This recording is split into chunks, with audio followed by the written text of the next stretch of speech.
Okay, lecture को continue करते हैं। अब आपके पास टॉपिक आ रहा है डेवलपिंग आ मार्केटिंग स्ट्रेटेजी। देखिए यहाँ पे आपको याद करना पड़ेगा, जब हमने ऊपर मार्केटिंग कॉन्सेप्ट पढ़ा था तो मार्केटिंग कॉन्सेप्ट में हमने देखा था कि मार्केटिंग का जो स्कोप होता है वो परचेजिंग से शुरू हो जाता है। कि जब आप परचेजिंग शुरू कर देते हो या मार्केटिंग रिसर्च करना शुरू कर देते हो या फिर प्रोडक्शन के अंदर आप इन्वॉल्वमेंट दिखाना शुरू कर देते हो या ग्रेडिंग में या ट्रांसपोर्टेशन में, तो उसका स्कोप जो है वो बहुत पहले से चलता है और बहुत आगे तक जा रहा होता है। सही है। तो मार्केटिंग स्ट्रेटेजी का पर्पस क्या होता है कि जब आपने नंबर 1 मार्केटिंग कॉन्सेप्ट को इम्प्लीमेंट करना होता है और number 2 customer relationship management. Sir देखिए, मार्केटिंग कॉन्सेप्ट तो मुझे समझ आ गया है, कस्टमर रिलेशनशिप मैनेजमेंट क्या है? जब आपने सेल कर दी तो उसके बाद क्या आपकी जिम्मेदारी नहीं बनती है कि आप कस्टमर को जो है कस्टमर के साथ कनेक्टेड रहो, उससे पूछो, उससे फीडबैक लो कि उनको चीज़ समझ आई नहीं आई, उनको मज़ीद क्या चीज़ें चाहिए, उनसे ज़रा कनेक्टेड रहो। तो this is called customer relationship management. तो जहाँ पे मार्केटिंग कॉन्सेप्ट का स्कोप खत्म होता है वहाँ पे कस्टमर रिलेशनशिप मैनेजमेंट का स्कोप जो है वो शुरू हो जाता है। तो दोनों को मिलाते हैं तो यहाँ पे बन जाती है मार्केटिंग स्ट्रेटेजी। तो देखो पढ़ो, लिखा है to implement the marketing concept and customer relationship management a business needs to develop and maintain marketing strategy. तो अगर आपने इंप्लीमेंट करना है मार्केटिंग कॉन्सेप्ट को और उसके बाद की चीज़ करनी है कस्टमर रिलेशनशिप मैनेजमेंट को, तो आपने क्या करना पड़ेगा? डेवलप करना है और मेंटेन करना मार्केटिंग स्ट्रेटेजी। अब सवाल ये उठता है कि sir how to make one, marketing strategy बनाए कैसे? तो मार्केटिंग स्ट्रेटेजी में क्या होता है कि आप एक प्लान ऑफ एक्शन बनाते हो जिसमें आप डेवलप करते हो, प्राइस करते हो, डिस्ट्रीब्यूट करते हो और प्रमोट करते हो प्रोडक्ट को। तो developing, pricing, distributing and promoting product is called marketing mix that meet the needs of specific customer. जो स्पेसिफिक कस्टमर है वो कहलाएगा टारगेट मार्केट। तो इस डेफिनेशन के टू कंपोनेंट्स है, सेलेक्टिंग अ टारगेट मार्केट, ये जो लिखा है ना कि meet the needs of specific customer, तो this is called target market, and developing an appropriate marketing mix to satisfy that target market. तो दो पार्ट हो गए, सही, टारगेट मार्केट और मार्केटिंग मिक्स। तो यहाँ पे लिखा है ना developing, pricing, distributing and promoting, तो ये है marketing mix and meet the needs of the specific customer, ये बात कर रहा है टारगेट मार्केट की। अब सवाल ये है कि how to select a target market. तो यहाँ पे आपके पास कुछ पैराग्राफ्स, इनको रीड कर लीजिएगा, लेकिन टारगेट मार्केट सेलेक्ट करने से पहले आपने क्या काम करना पड़ेगा कि आपने मार्केट को सेगमेंट करना पड़ेगा। तो कुछ बिजनेसेस होते हैं वो टोटल मार्केट अप्रोच की तरफ जाते हैं, यानी कि वो ये नहीं देख रहे होते कि उनका बायर कहाँ बैठा हुआ है, वो हर जगह सेल करना शुरू हो जाते हैं। लेकिन ऐसा कौन करता है? जो कि बहुत हैवी, बहुत लार्ज स्केल बिजनेसेस होते हैं। छोटे बिजनेसेस ये चीज़ नहीं कर सकते, उनको मार्केट सेगमेंटेशन करनी पड़ेगी। तो मार्केट सेगमेंटेशन कर सकते हैं इन तरीके से, मार्केट को तोड़ सकते हैं डेमोग्राफी के हिसाब से, ज्योग्राफी के हिसाब से या सोशल फैक्टर्स के हिसाब से। डेमोग्राफी की बात करें तो यहाँ पे age, gender, race, ethnicity, income, education, occupation, family size, religion, social class वगैरह जैसी चीज़ें आ जाती हैं। ये वो करेक्टरिस्टिक्स हैं जो कि कस्टमर की रेलेवेंसी, ये जो ना प्रोडक्ट की रेलेवेंसी शो करेगा कस्टमर के साथ, उनका परचेजिंग बिहेवियर बताएगा, सही है, ये बताएगा कि वो ये प्रोडक्ट जो है परचेज करना चाहेंगे, वैल्यू करना चाहेंगे या नहीं चाहेंगे। फिर ज्योग्राफी को आप टारगेट करते हो, climate, terrain, natural resources, population density, सब कल्चरल वैल्यूज़, ये इन्फ्लुएंस करते हैं कंज्यूमर की नीड और प्रोडक्ट यूजेज को। देखो ऊपर वाले में कहते हैं रिलेटेबिलिटी, कि वहाँ पे जब रिलेट करेगा तो ही परचेज करेंगे। यहाँ पे रिलेशन नहीं है, यहाँ पे नीड है। भाई अगर क्लाइमेट ठंडा है तो जैकेट परचेज करना पड़ेगा, स्वेटर परचेज करना पड़ेगा, जो आपके पास सर्दियों वाली टोपी होती है, ऊन वाली टोपी परचेज करनी पड़ेगी। आपके पास चॉइस नहीं है। सोशल फैक्टर्स आ जाते हैं, पर्सनल कैरेक्टरिस्टिक्स आ जाएंगे, मोटिव्स आ जाएंगे, लाइफस्टाइल आ जाएगा, फेथ बिलीव्स आ जाएगा, सही है। यहाँ पे आपके पास क्या होता है, यहाँ पे आपका जो लाइफस्टाइल है, आपकी जो मोटिव्स है, जो पर्पस है, वो सेटिस्फाई हो रहे होते हैं।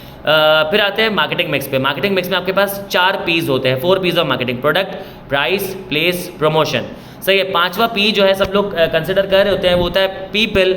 लेकिन जाहिर सी बात है कि सारी चीज़ आप किसके, लोगों के लिए कर रहे हो, कस्टमर के लिए कर रहे हो। तो यहाँ पे लोग क्या करते हैं, 5th पी को शामिल नहीं करते हैं। देखो ये रिविजन क्लास है तो मैं यहाँ पे प्रोडक्ट, प्राइस, प्लेस, प्रमोशन पे डिटेल पे नहीं आऊँगा, लेकिन देखो इसमें एमसीक्यूज बन सकते हैं, तो you have to read all these things, सही है। इसके बाद आगे बढ़ते हैं, आपके पास अगली चीज़ आ रही है प्रोडक्ट लाइफ साइकिल। देखो प्रोडक्ट लाइफ साइकिल ना, एक प्रोडक्ट की लाइफ साइकिल होती है। पहले होता है इंट्रोडक्शन फेज, फिर होता है ग्रोथ, फिर होता है मैच्योरिटी, फिर होता है डिक्लाइन। यहाँ पे मार्केटिंग के पॉइंट ऑफ व्यू से बात करो ना, तो इंट्रोडक्शन फेज में क्या होता है कि आप कस्टमर को अवेयरनेस दे रहे होते हो प्रोडक्ट की। आप अवेयरनेस दे रहे होते हो कि भाई ये प्रोडक्ट के बारे में, कि प्रोडक्ट मौजूद है मार्केट में, सही है। फिर ग्रोथ में क्या करते हो, आप उसके फीचर्स के बारे में बता रहे होते हो, उसके कैरेक्टरिस्टिक्स के बारे में बता रहे होते हो, ये डिटेल्ड मार्केटिंग होती है। और फिर जब मेच्योरिटी पे चले जाते हो तो आप फिर से अवेयरनेस वाले सेशन पे आ जाते हो कि लोगों को बताते हो कि ठीक है हम मार्केट में पीक पॉइंट पे खड़े हैं, टॉप पे खड़े हुए, लेकिन आप उनको अवेयर करते रहोगे कि हाँ हम एग्जिस्ट करते हैं। डिक्लाइन फेज़ ये होता है कि यहाँ पे आपकी जो सेल्स वगैरह गिरना शुरू हो जाती है क्योंकि आपके पास कंपटीशन बहुत ज़्यादा हो जाता है। फिर यहाँ पे आपने क्या करना है कि अपने आप को बाउंस बैक करवाना है, वरना your product will cease to exist. इसको ज़रा डिटेल में पढ़ लीजिएगा, इस पर MCQs आ सकते हैं। इसके बाद आपके पास आ रहा है ब्रांडिंग। ब्रांडिंग की डेफिनेशन लिखिए, branding is a method of identifying products and differentiating them from competing products. यहाँ पे दो बातें हैं, एक तो प्रोडक्ट को आइडेंटिफाई कर लेना, फिर भीड़ में उसको डिफरेंशिएट कर लेना, कंपीटिंग प्रोडक्ट्स के अंदर डिफरेंशिएट कर लेना इस ब्रांडिंग। ब्रांडिंग रिप्रेजेंट की जाती है नाम और सिंबल से। फिर आपके पास एक और टॉपिक आ रहा है ट्रेडमार्क। ट्रेडमार्क क्या है? ब्रांड की एक फॉर्म ऑफ आइडेंटिफिकेशन है जिसको लीगली प्रोटेक्ट किया जाता है कि कोई और इस लोगो से किसी और चीज़ को ट्रेड नहीं कर सकता, यानी कि इस लोगो को यूज़ करते हुए बाइंग और सेलिंग नहीं कर सकता। This is called trademark. Branding की बहुत ज़्यादा इंपॉर्टेंस है कि ब्रांडिंग को रिकग्निशन मिलती है, लोग उसे पहचानते हैं। सही है। ब्रांडिंग क्या करता है? बिजनेस की वैल्यू को इंक्रीज़ कर देता है। ब्रांडिंग क्या करता है? नए कस्टमर लेकर आता है। ब्रांडिंग जो है एम्प्लॉय की प्राइड और सेटिस्फेक्शन में कंट्रीब्यूट करता है।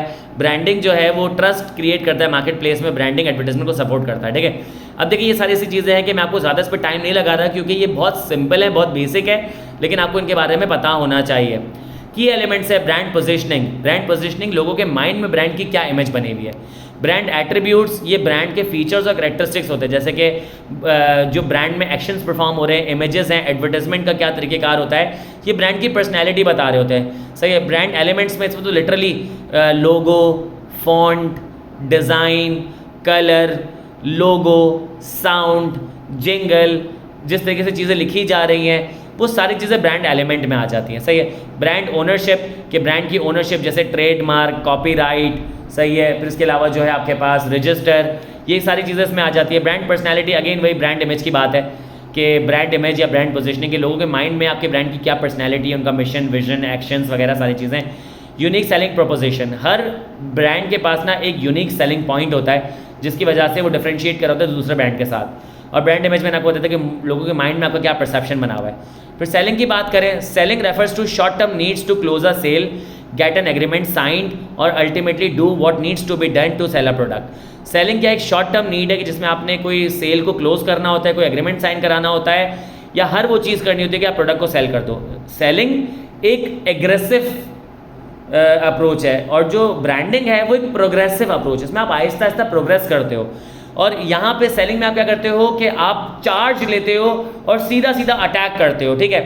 अब यहाँ पे कुछ पॉइंट्स ऑफ डिफरेंसेस हैं। मार्केटिंग क्या है? मार्केटिंग की डेफिनेशन के मार्केटिंग क्या है? एक सिस्टमैटिक प्रोसेस है कि जिसमें आप क्या करते हो, वैल्यू क्रिएट करते हो, वैल्यू को कम्युनिकेट करते हो, डिस्ट्रीब्यूट करते हो, एक्सचेंज करते हो अपने कस्टमर के साथ। सेलिंग क्या है? जिसमें आप ट्रांजेक्शन परफॉर्म हो रही होती है बायर और सेलर के दरमियान में। सही है।